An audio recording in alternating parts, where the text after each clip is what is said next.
L'albinisme n'est pas une maladie très courante, elle n'est pas contagieuse mais héréditaire. Les personnes atteintes d'albinisme ne sont pas handicapées mais classées comme une minorité vulnérable, nécessitant une protection spéciale. Les personnes atteintes d'albinisme sont des personnes victimes de discrimination, de violence et d'enlèvement jusqu'au meurtre et qui nécessitent une attention particulière.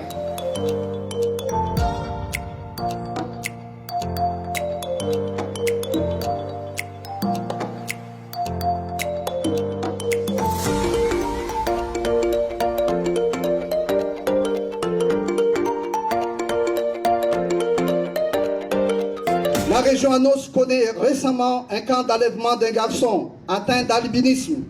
Ce cas remonte à peine à 3 semaines passées dans un village situé à 35 km de Tolangar, à Mandich.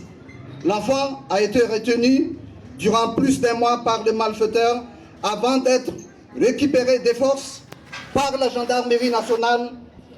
Heureusement, il est revenu sain et sauf dans sa famille.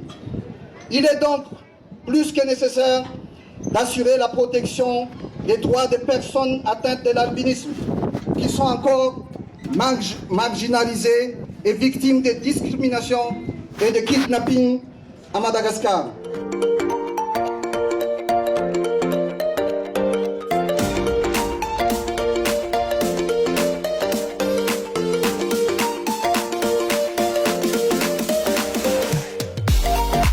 Dans le monde, les personnes vivant avec l'albinisme sont aussi soumises à beaucoup de discrimination, beaucoup de violence. Et quand on regarde dans le monde occidental, comme en Amérique du Nord ou en Europe ou en Australie notamment, ils sont aussi discriminés par des insultes, par des moqueries, par des brimades.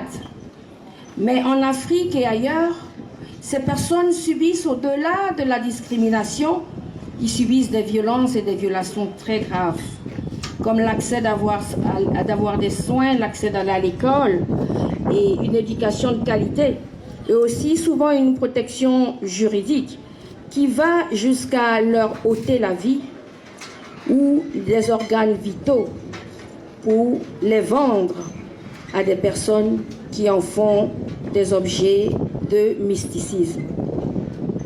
Malheureusement, les préjugés, comme je l'ai dit, contre ces personnes vivant avec l'albinisme sont fortement ancrés dans les perceptions des communautés.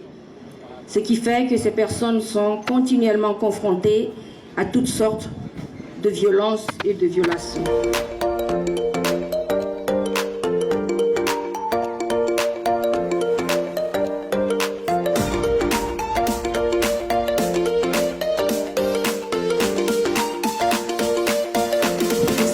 Cette année, pour la première fois à Madagascar, la journée internationale de sensibilisation de l'albinisme afin d'exprimer notre soutien envers les personnes atteintes d'albinisme et de marquer l'engagement du gouvernement malagasy à lutter contre les violences engendrées par les croyances de certaines communautés qui portent atteinte à leur liberté et à la jouissance de leurs droits.